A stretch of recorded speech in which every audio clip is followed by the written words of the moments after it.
Hi అండి, అందరికీ నమస్కారం. Welcome to my YouTube channel. ఈ వీడియోలో వచ్చేసి ఇప్పుడే అందిన వార్త అండి. సీఎం జగన్ పై దాడిలో దొరికిన దుండగులు. సో ఆ వివరాలే ఈ వీడియోలో తెలుసుకుందాం. వీడియో అయితే ఎక్కడిగా స్కిప్ చేయకుండా ఎండ్ వరకు అయితే చూసేయండి. వీడియో నచ్చినట్లయితే ఒక లైక్ చేయండి. ఇంకా సబ్స్క్రైబ్ అయినట్లయితే మన ఛానల్ని సబ్స్క్రైబ్ చేసుకోవడం ద్వారా నేను చేసే ప్రతి ఒక్క అప్డేట్ న్యూస్ మీ వరకు రీచ్ అవుతుంది. ఇక ఆలస్యం చేయకుండా వివరాల్లోకి అయితే వెళ్ళిపోదాం. ఏపీ సీఎం జగన్పై అయితే రాళ్ల దాడి. ఎన్నికల కమిషన్ కీలక ఆదేశాలు అయితే జారీ చేసిందండి.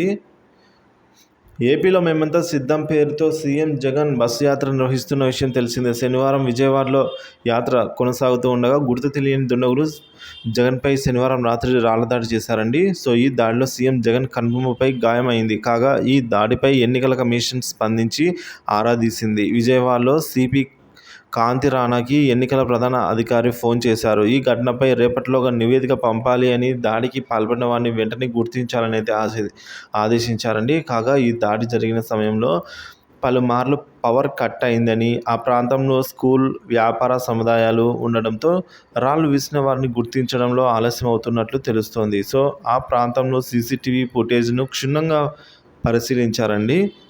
అలాగే సీఎం జగన్కు తగిలిన రాయిని పరిశీలించి వేలిముద్రలు సేకరించిన పోలీసులు పలువురు అనుమానితులను అయితే విచారిస్తున్నట్లుగా తెలుస్తుంది. సో ఎట్టకేలకు ఈరోజు లేదా రేపటి లోపల అయితే నిందితుడు దొరికే అవకాశం అయితే ఉందంటున్నారు. సో ఇదండి, దీనిపై మీ అభిప్రాయాన్ని కామెంట్ రూపంలో అయితే తెలియజేస్తాను. Thank you for watching this video.